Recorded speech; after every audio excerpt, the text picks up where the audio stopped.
Rain fell like shattered glass against the neon lights of Blackthorne City, turning the streets into rivers of reflection and loneliness.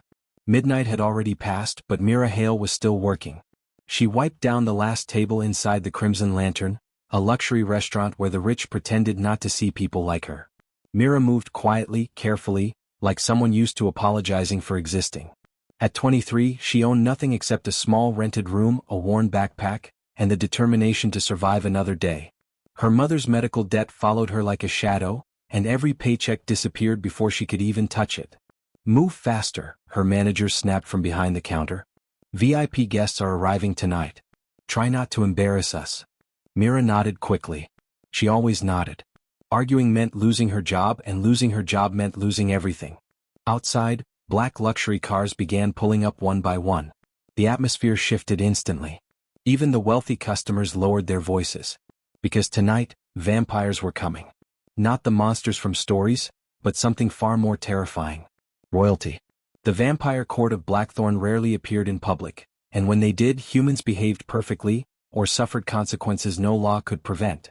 Mira kept her head down as tall figures entered the restaurant, their presence swallowing the room's warmth.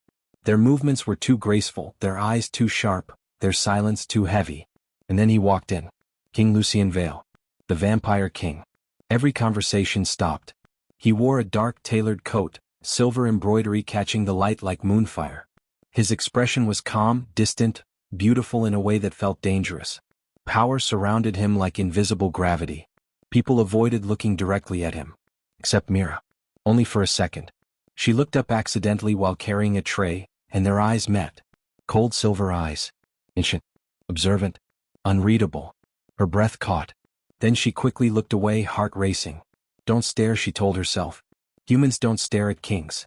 Lucien said nothing, but something subtle changed in his gaze before he took his seat. The night grew tense. Elite guests demanded perfection. Orders piled up. The kitchen shouted. Glass shattered somewhere behind her. Mira rushed between tables, balancing plates carefully despite exhaustion burning through her legs. At one table, a wealthy customer grabbed her wrist suddenly. "You spilled water earlier," the man sneered loudly. "Are you incompetent?" I'm sorry, sir," she said softly. He tightened his grip. Too tight. Pain shot through her arm. The surrounding guests watched but said nothing. Humans rarely defended other humans, especially poor ones. "I think she deserves punishment," the man continued, enjoying the attention. Mira swallowed her fear. "Please let go." He didn't. And then, the air turned cold. Not metaphorically. Literally cold. Every candle flickered at once. The man's hand released instantly as a quiet voice spoke behind him. "That is enough." King Lucien stood beside the table. He hadn't raised his voice. He didn't need to. The restaurant froze in silence. The customer laughed nervously. "Your Majesty, this doesn't concern." Lucien's gaze lifted slightly. The man's words died mid-sentence. Vampire authority wasn't loud. It was absolute. "She apologized," Lucien said calmly. "Yet you continued." His tone held no anger, which somehow made it worse. The man stammered an excuse and quickly sat down, face pale. Lucien turned toward Mira.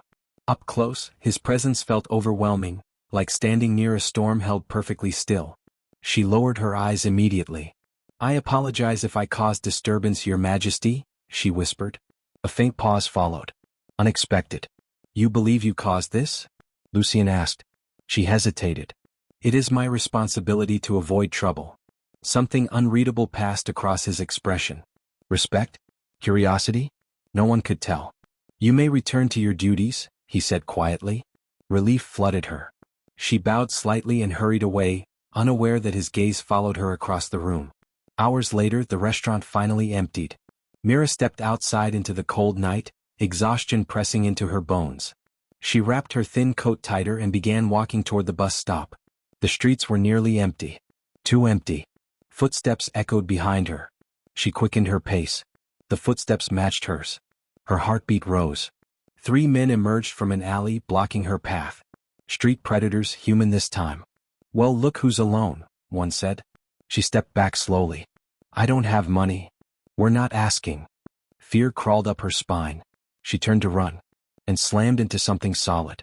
A hand caught her shoulders before she fell. Cold. Unnaturally cold. The men froze instantly, because behind her stood King Lucien. His expression was no longer calm. It was lethal. "Leave," he said. The word carried ancient authority. The men ran without another sound. Silence returned to the street. Mira stepped away quickly. "Thank you, Your Majesty." She expected him to leave. He didn't. Instead, he studied her face carefully as if searching for something invisible. "You walk alone at night despite danger," he said. "I don't have another choice." Honesty slipped out before she could stop it. Another pause. Then his gaze moved to a small cut on her wrist, the mark left by the customer earlier. His eyes darkened slightly. Before she could react, he took her hand gently. Shock rushed through her. "Your Majesty?" His fangs appeared briefly. And then, he bit her wrist. Not deep. Not violent. Just enough to break skin. Pain flashed, then warmth spread instantly through her arm, healing the injury within seconds. He released her just as quickly. Mira stared stunned. Vampire bites were intimate, dangerous, forbidden between royalty and humans. "Why?" she whispered.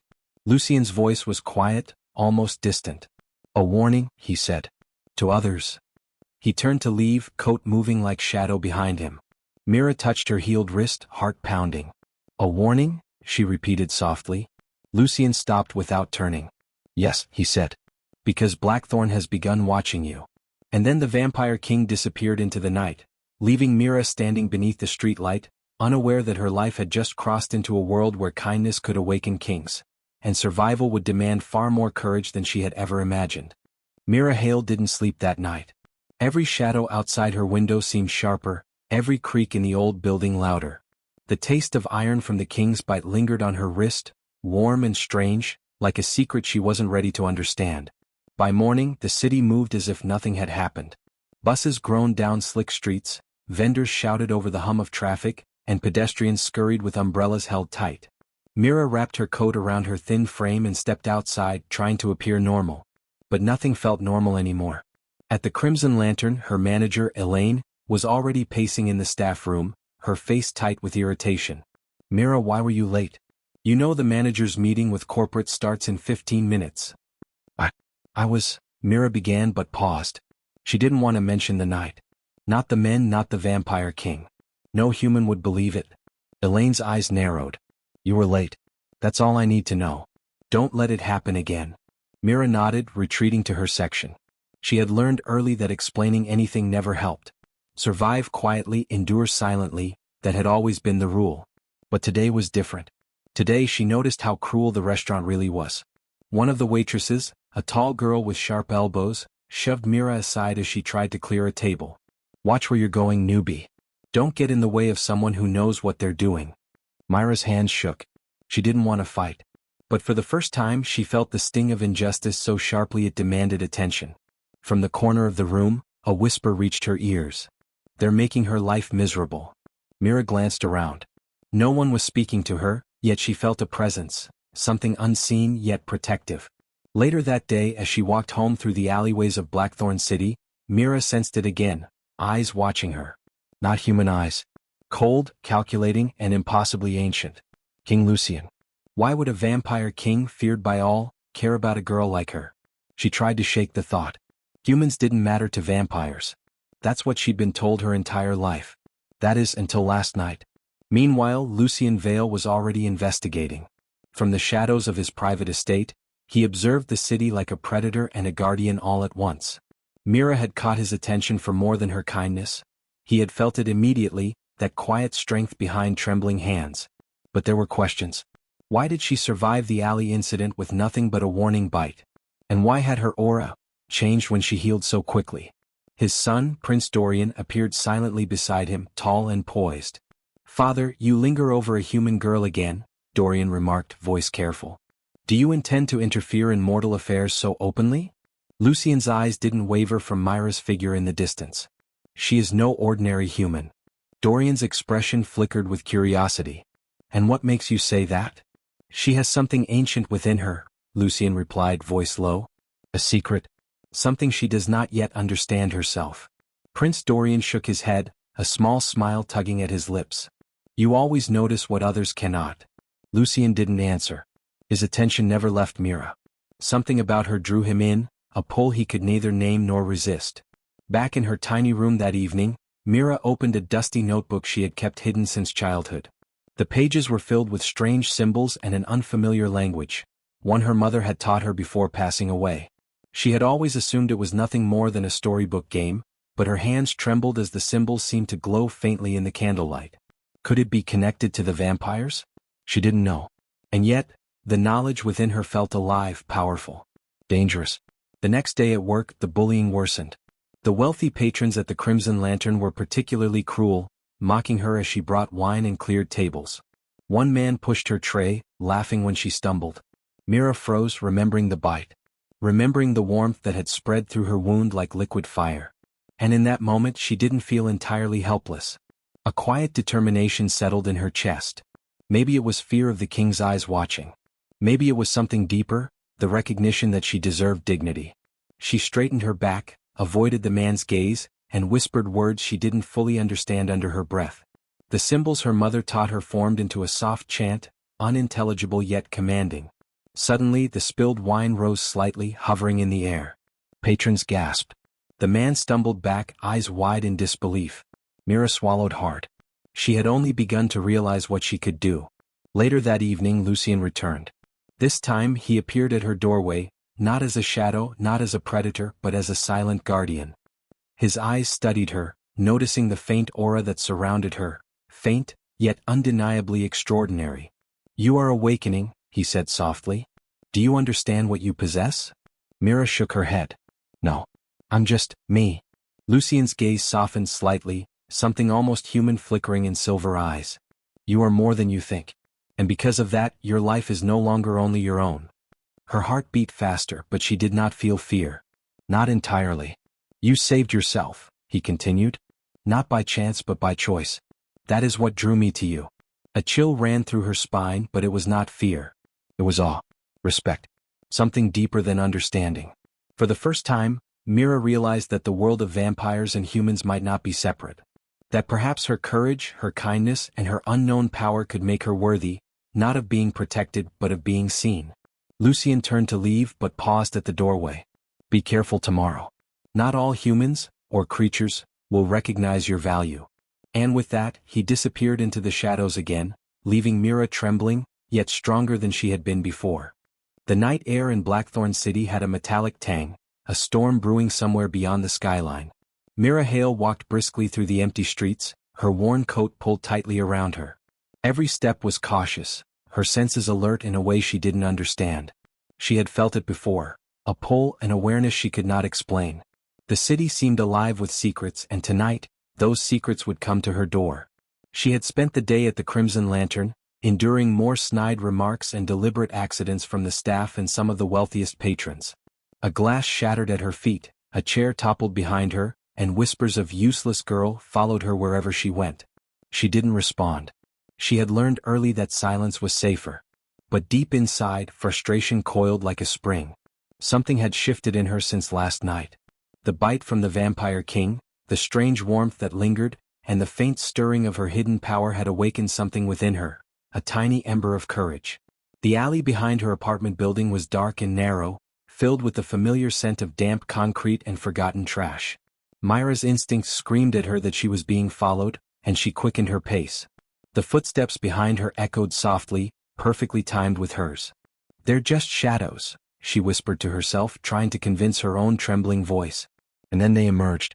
3 men, humans, yes, but their eyes held something more. A hunger that went beyond ordinary malice. Mira froze, realizing that this wasn't random street harassment. They were waiting for her. "You're all alone," the tallest of the 3 said, stepping forward. His grin was sharp, teeth glinting under the flickering streetlight. "Perfect." Mira backed up, heart pounding. "Please? I don't have anything, just let me go." The man laughed cruelly and reached out. Mira closed her eyes, waiting for the pain. But it didn't come. Instead, a shadow moved across the alley with impossible speed. "Stop," a voice said, low, commanding, impossible to ignore. Mira opened her eyes. Standing there just behind her was King Lucien. His coat flared slightly as he stepped forward, eyes glowing faintly in the darkness. The men froze, sensing the power radiating from him. "Leave," Lucien said. No one had ever spoken like that. Not a king, not a ruler, not a predator. The tallest man tried to laugh, but it died in his throat as Lucien's gaze shifted toward him. There was no warmth, no hesitation, just the inevitability of consequence. "We're just having fun," another stammered. Lucien's eyes narrowed. In a motion faster than the human eye could follow, he was upon them. Not violently, not cruelly, just enough to send them stumbling backward. They fled into the shadows, disappearing as quickly as they had appeared. Mira's legs shook. She couldn't comprehend what had just happened. "Why, Your Majesty?" she stammered. Lucien's gaze softened slightly as he studied her. "You should not walk alone at night," he said, his voice calm yet deadly serious. "The city is not safe for the unprotected." Mira looked at him, trying to find words. I'm not afraid." The lie sounded hollow even to her ears, but she didn't know why she had said it. Lucien studied her silently, his piercing silver eyes scanning her face as if searching for a deeper truth. And maybe he was. He saw what no one else had ever noticed, a spark. Strength wrapped in vulnerability, courage hiding beneath fear, and a quiet kindness that refused to be extinguished. "You are braver than you know," he said softly. "And yet," his gaze flicked to her wrist, remembering the bite. "There is more to you than you realize." Before Mira could respond, the alley trembled slightly, as though the city itself had recognized her presence. A shadow shifted near the far wall, a creature unlike any human she had ever seen. Its form was dark, rippling, eyes glowing red. Mira's instincts screamed danger. She wanted to run, to hide, but something inside her held her steady. Lucien's expression sharpened. "Step back," he ordered, placing himself between Mira and the shadow. The creature moved closer, claws scraping the brick. Mira felt a strange sensation, almost a whisper inside her mind, an echo of power she did not understand. She raised her hands instinctively, repeating the strange chant from the notebook her mother had given her. The air shimmered. The shadow hissed, recoiling from the glow that emanated from her. Lucien's eyes widened slightly, not in fear but in acknowledgement. "You see," he murmured, "you are not merely human. You carry an old magic hidden, waiting to awaken." The creature hissed one last time and dissolved into the darkness, retreating into the unseen corners of the city. Mira's hands trembled, her chest heaving. She had done it. Somehow she had made the creature retreat. Lucien stepped closer, his presence overwhelming yet strangely comforting. "You saved yourself," he said, voice low, almost reverent. "Few humans could have done what you just did. Fewer would have survived the attempt." Mira stared at him, unable to speak. The danger had passed, yet her pulse still raced. She realized in that instant that her life had changed forever. "Why are you helping me?" she whispered finally. Lucien's gaze softened, but his tone remained distant. "Because you are not just anyone. You have something worth protecting. Something rare. And perhaps," he hesitated for the briefest moment, "something that belongs to this world in ways even I do not yet understand." Mira felt a shiver run down her spine. It wasn't fear. It was awe. Respect. The realization that she had caught the attention of someone far greater than herself. Someone who could have destroyed her with a single thought, but had instead chosen to watch, protect, and even teach. As Lucien disappeared into the shadows, Mira touched her wrist. The faint scar from his bite was still warm. A warning, yes, but also a promise. She knew, without understanding how, that the city would never be the same.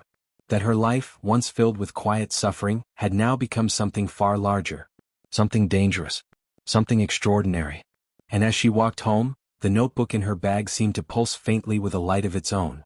Mira Hale realized that her destiny was no longer hers alone. The king watched. And the shadows of Blackthorne City had begun to stir in ways she had only begun to comprehend. The next morning, Mira Hale woke with the taste of rain still on her lips and the echo of Lucien's words lingering in her mind. "You carry an old magic, hidden, waiting to awaken." Her tiny room felt impossibly small, walls pressing in as though they were trying to contain the storm that had begun inside her. She had spent the night replaying every moment from the alley. Every heartbeat, every breath, every flash of silver eyes. She wasn't sure what frightened her more, the creature in the shadows or the realization that she had survived it and even fought it off, with powers she barely understood. At work, the humiliation started immediately. Elaine, the manager, had called a last-minute staff meeting. The staff gathered reluctantly, whispers and glares directed at Mira like tiny knives. "Mira," Elaine began, voice dripping with false sweetness, "our VIP guests are extremely particular. You need to step up your game. No mistakes today." Mira bit her lip. She had endured enough, and a spark of defiance rose inside her. But she kept silent. Survival, she reminded herself, required patience. And yet, she noticed something unusual that day. Several of the patrons who would normally sneer or ignore her lingered near her tables, stealing glances at her as though sensing something different. Something she didn't yet understand herself. Her attention was drawn to the far corner of the restaurant. A man with dark hair and piercing eyes sat quietly, observing her every move. Not a customer. No, this was someone else. Lucien. The king. Her pulse quickened, but she refused to show fear. He didn't approach, only watched like a storm held at bay. And she, Mira Hale, had never felt more alive, more seen, than in that silent observation. The day dragged on. Between orders and demands, she found herself cornered by the most obnoxious guest yet, a young man in a tailored suit who seemed to take personal delight in her discomfort. "You spilled water on me yesterday," he said, voice mocking. "Are you always this careless, or is it just your talent?" Mira's hands trembled. She opened her mouth to apologize, but before the words could escape, a cold wind swept through the restaurant. Candles flickered. The temperature dropped sharply. Lucien had entered. No one noticed him arrive, but everyone could feel the shift. He stopped behind the man, silent and commanding. The man's smirk faltered. "She apologized," Lucien said softly, yet his words carried the weight of mountains. "And yet you continue?" The man's bravado crumbled. He muttered a weak excuse, stumbling back into his seat. Mira exhaled, relief mixing with awe. It was the first time she realized the world had layers she had never even dreamed of, layers of power, justice, and protection. Layers in which kindness and bravery were not only seen but valued. After her shift, Mira wandered through the quieter streets of Blackthorne, her thoughts spinning. She had never known anyone who moved through the world with such effortless authority, someone whose very presence demanded respect. And yet, there was a gentleness there too, a subtle softness reserved for her alone. Lucien's voice echoed in her memory, "You are more than you think." She had replayed it countless times, wondering what he meant. Could she really be more? Could she really be special? As she turned a corner, a familiar figure emerged from the shadows. "Lucien. You walk as if you carry the weight of the city," he said quietly, stepping beside her. "And perhaps you do." Mira's heart skipped a beat. I don't understand why you watch over me," she admitted. "Because you deserve it," he replied simply. "Because you notice what others ignore. And because kindness, when rare, must be protected." The words struck her like lightning. Mira had spent her life invisible, overlooked, dismissed. And yet here was the most feared creature in the city telling her she mattered. Over the next few days their interactions deepened. Small moments of connection, subtle gestures. Lucien never forced his presence, never demanded her attention, but always seemed to appear when she needed him most. When a tray tipped over or a guest yelled, he was there, silently ensuring she was safe. Mira, in turn, began to recognize her own courage. She faced insults with dignity, stood her ground when customers or co-workers pushed too far, and discovered an inner strength she hadn't known she possessed. Every act of bravery, however small, seemed to draw Lucien closer, not in words but in presence, in unspoken approval. One evening, as they walked through a quiet courtyard, Lucien stopped and looked at her. His eyes held the weight of centuries. "There is something about you, Mira," he said softly. "Something ancient. Something that belongs not just to this world but perhaps to my family." Mira felt a shiver. "To your family? But I'm just me. I'm human." "You are more than human," he replied. "I do not yet know how or why.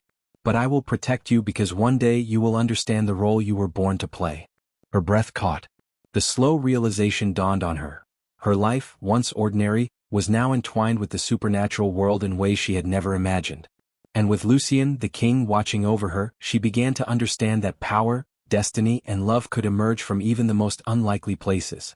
That night, Mira opened her notebook again. The symbols seemed to glow faintly, responding to her touch. The feeling of warmth, of recognition, pulsed through her fingers. She whispered the chant softly, words flowing as if guided by a hidden voice. Somewhere in the distance, a shadow stirred. But Mira no longer felt entirely afraid. She was awakening, not just to her power but to her place in a world she had never known, and to a king who saw her not as weak but as extraordinary. The streets of Blackthorne City were quiet, almost eerily so, as Mira Hale made her way home after another grueling shift at the Crimson Lantern. Her legs ached, her hands were sore from carrying trays, and yet there was a fire in her chest she could not ignore. Something inside her had changed, awareness, strength, and a courage that had been dormant all her life.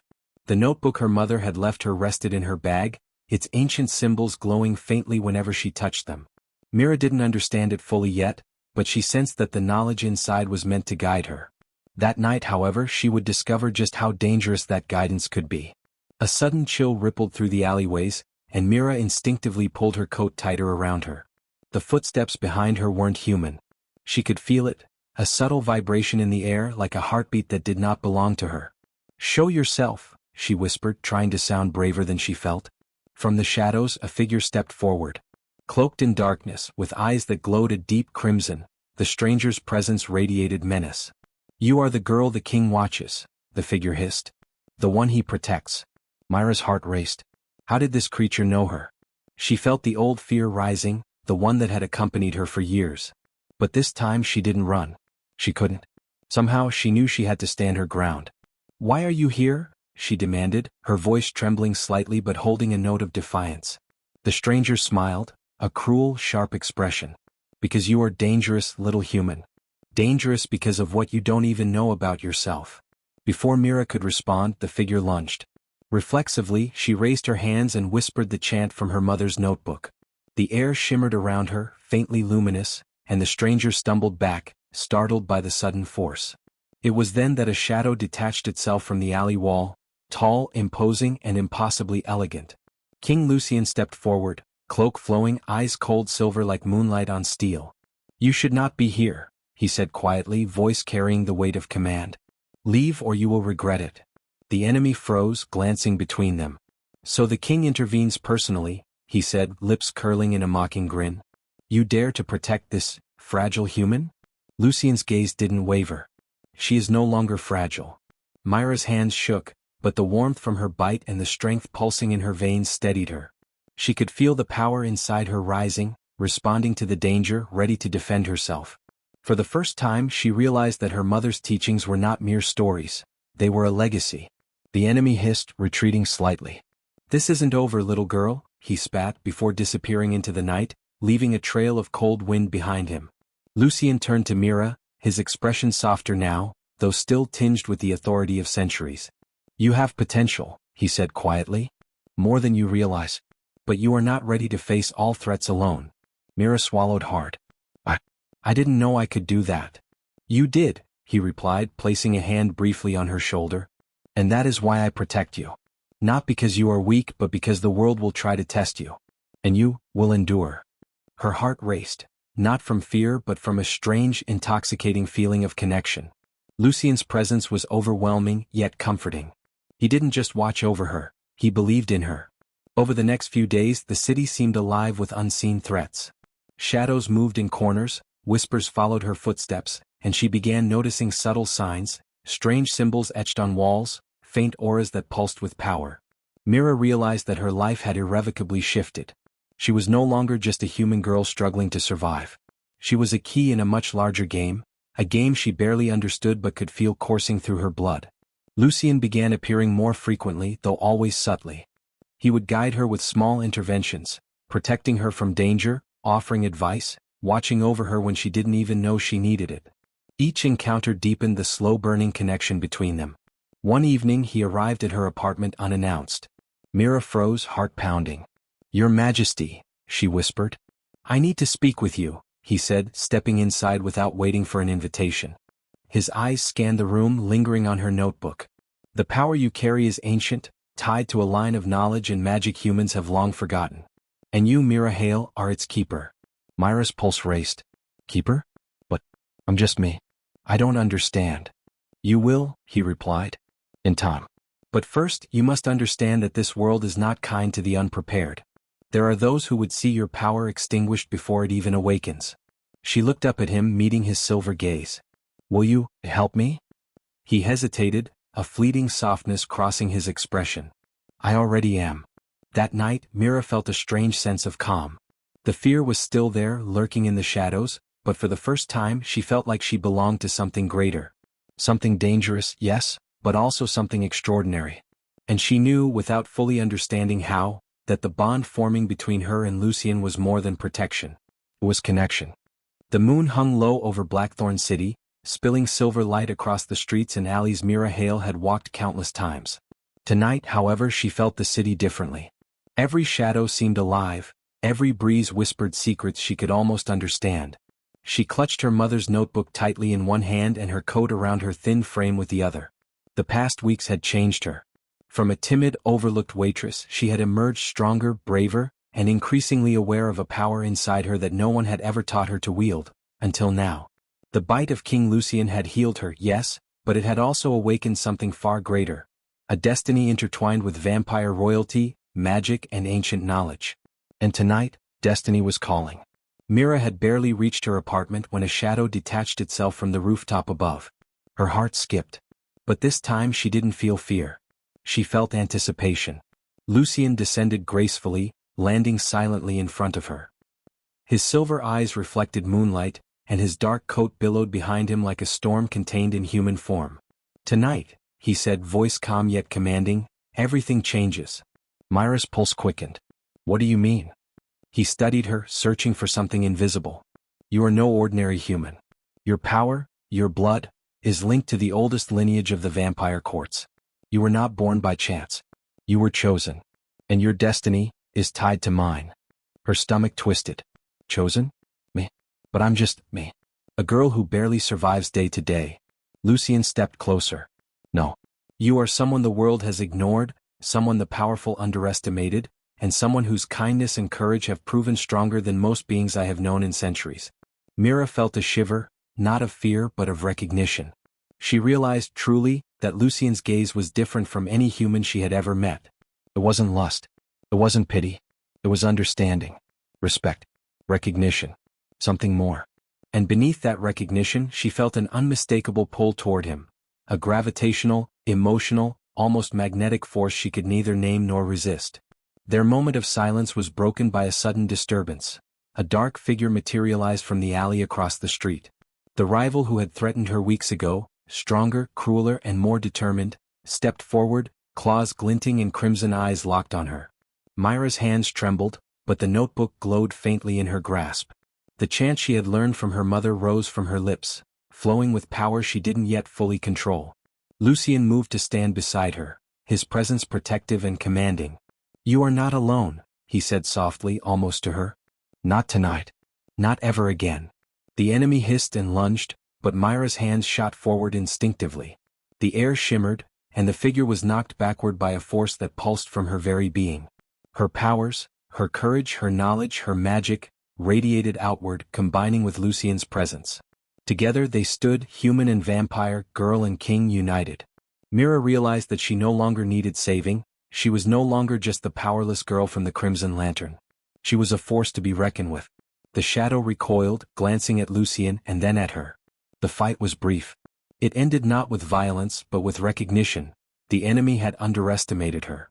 They fled into the darkness, defeated not just by raw power, but by the courage and unity of two beings who had found each other.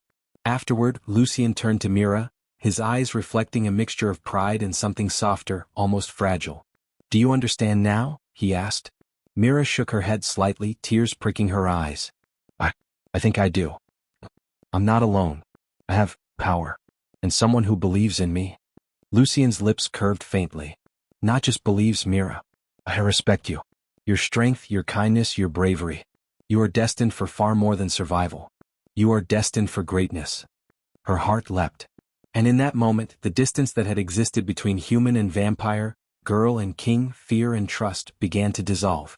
Slowly, tenderly, emotionally. Lucien reached out, taking her hand with careful reverence. "You will not walk this path alone. And, if you allow me, I will walk it beside you."